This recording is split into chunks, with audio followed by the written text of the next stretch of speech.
Hey, y'all. I hope you're having a great day, evening, whatever time it is for you. I know I'm recording this on, Sunday afternoon? It's about, don't know why I looked at my wrist. Look, there's no watch there. But it's about, almost 5 o'clock. Been an awesome Sunday so far. But I really wanted to look at the Jesus example with you guys today. Because there's something really interesting when we look at Jesus and we look at the example that he set. Especially when we look at, sometimes as Christians we'll say, how did the Jews not see it? How did the Jews there not see he was a Messiah? And a big reason why was because they were expecting this conquering Messiah, this messianic king to come in and to be like David and to, just unleash power, where they're no longer under control from other empires, where other empires would kneel to Israel. But what they got in Jesus was the suffering Messiah, which isn't really the Messiah anyone was expecting or wanting. And I think it's important to remember that even when it comes to Jesus being God and putting on skin, it wasn't what we were expecting. It wasn't what they were expecting. On top of that, again and again throughout, Jesus's journey, if you read the Gospels, he does a lot of things that are a bit odd. He picks students or followers or disciples that weren't the best of the best. Majority of them weren't good enough. They did the schooling, which was the custom there, and then when they got to an age, they weren't good enough, so then they started learning the family trade. Some of them were even tax collectors, which is like one of the most awful things you could do in that time. Jesus even takes it a step further sometimes. There's this one moment where he's having dinner with Zacchaeus. Sometimes we can read in this short story, and Zacchaeus gets a bad rap. I feel for him. I'm short too. But, he climbs a tree so he can see Jesus. And this is at the entrance to Jericho. And what we don't realize is in this moment, they're grumbling because along the entrance to cities like these, especially a city like Jericho, historically, if we look at that, there would have been crucified Jews at the entrance of Jericho. And instead of Jesus rebuking the powers that be, getting them off the crosses, doing something miraculous, he has dinner with Zacchaeus, the sinner, an individual that's probably, led to some of those crucifixions. It's not what people are expecting. He even gets pressed in his ministry at one point. They come to him and they talk about taxes and all that kind of stuff. And what does Jesus do? They were wanting a Messiah to overthrow the Roman Empire, to kick out all these pagans. But instead he says, what? Give to Caesar what belongs to Caesar. That's odd if you think about it. That's not what you expect. That's not what anyone expects. I mean, we can read the story nowadays and we can think, oh, how did they miss it? How could they not expect this?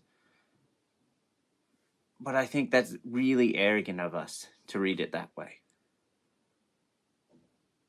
I think it's really ill of us to not realize how much we would have missed it too. How much we still miss Jesus moving in and around us in our lives. And we got to let go of that arrogance. Because, back then, the example Jesus was leaving, the things he was doing wasn't what people were expecting. And I think it's kind of still the case today. But one story I wanted to read with you is found in the Gospel of Luke. Now, this story takes place right before Jesus is arrested. And, it's kind of like his last time with the disciples. It's after the Last Supper. And this is what we read in Luke chapter 22, verses 39 to 46. He came out and went, as was his custom, to the Mount of Olives. And the disciples followed him. When they reached the place, he said to them, "Pray that you may not come into the time of trial." Then he withdrew from them about a stone's throw away knelt down and prayed. Now I want to pause there for a moment, just because I've always wondered, like, when you read this kind of stuff in scripture and it's like a stone's throw away, did everyone throw the stone the same distance? Like, what if someone couldn't throw it that far? Like, how accurate is this measurement?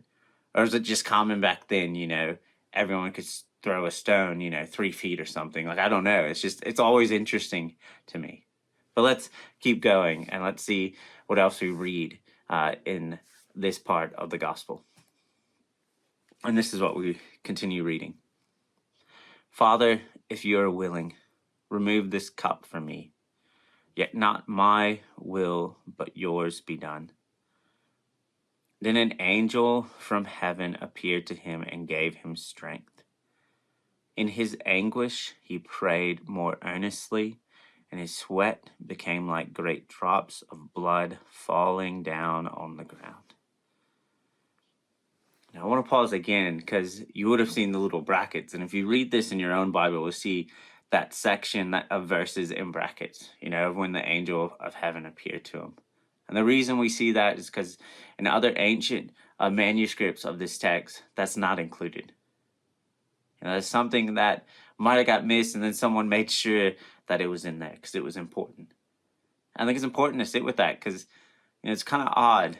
Again, we have the Messiah about to face the cross.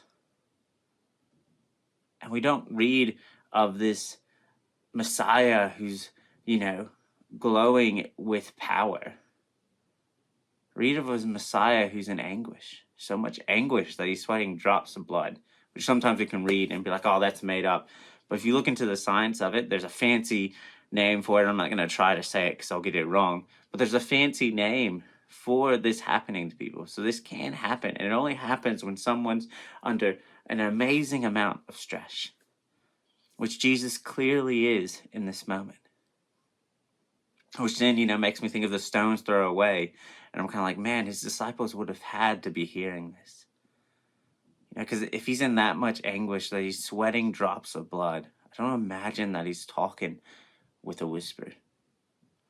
Don't imagine that they could not hear the pain that would have been in his voice.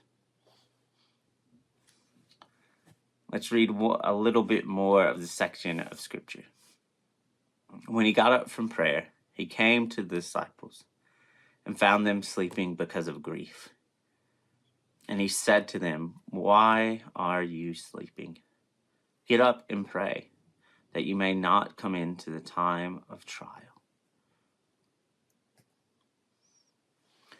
Now, I love this passage of scripture. And the reason I wanted to pick this to really point out a couple things about the Jesus examples, but 3 things really stick out to me from this passage of scripture. And the first is that Jesus lays down power at a crucial moment. With this angel appearing, I think it still shows that it's God in skin. So it's God of unimaginable power. Power to do more than we could ever think of. So much power that scientifically we read about the Big Bang Theory, that was just God speaking. Now this is God in skin. And then even he has an angel from heaven come to give him strength. So he still has power pretty clearly. But he continually lays it down. The second thing that really sticks out to me is just that Jesus in this moment is in so much grief, so much pain, that he literally sweats drops of blood. Now, I know we've all been through hard times. And sometimes we feel like we're alone in those moments. But I know for me, I've never had a hard time that was so hard that I was in so much anguish and in so much stress, I was literally sweating drops of blood. But Jesus is in this moment. God in skin in this moment is sweating drops of blood. Which then I think gets me to the third thing I really notice. Because Jesus kind of hints at this time of trial. And I think for me, this time of trial is putting love to the test. Because that's what Jesus is doing in this moment. It's God in skin with unimaginable power, choosing to put love to the test, choosing to lay down his power, choosing not to snap his fingers and get out of it or change the scenario or do something but move through it. He was putting love to the test.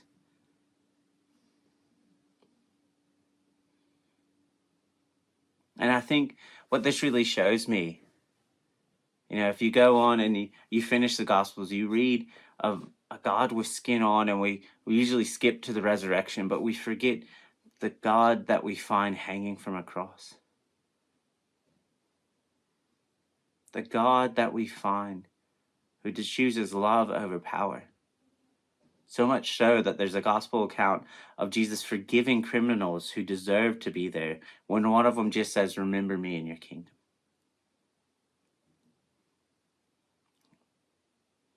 I think what all this shows me about the Jesus example we find in Scripture is that the Jesus example is always different to what we expect. And we got to be okay with that. I think as Christians, we got to let go of this arrogancy that we wouldn't miss Jesus if he was here. That Jesus wouldn't call us out about stuff. That we would just be gung-ho for Jesus and get him completely the whole time through. I don't think that's the case for any one of us. That's definitely not the case for me. I know there's so much that I get wrong. There's so much that I miss. There's so much I don't understand about the Jesus example.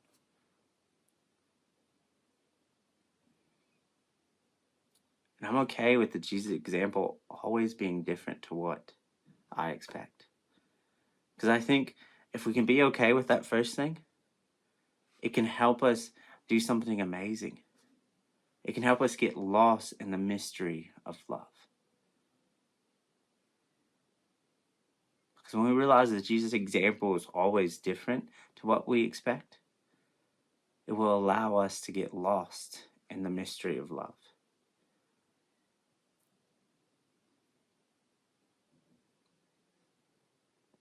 We're okay not knowing it all.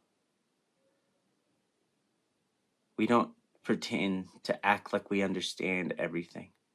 We know that there's so much mystery to who God is, to the whole Jesus example, Jesus putting on skin, and there's so much to learn. It doesn't mean we don't try to learn. We don't get lost in Scripture. We don't get lost in our time with Jesus. No, we do all that.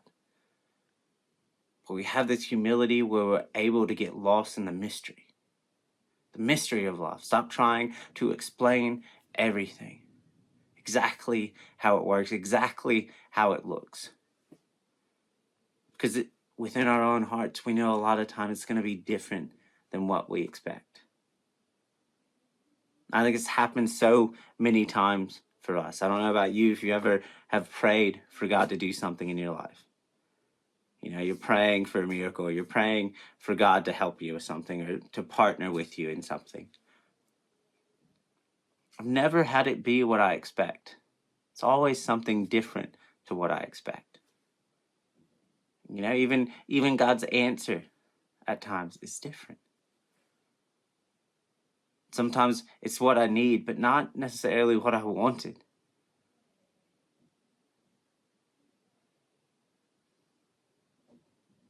I think as Christians, one of the biggest things we can do is remember that the Jesus example is always different to what we expect. So we get lost in the mystery of love. May God's grace and peace be with you.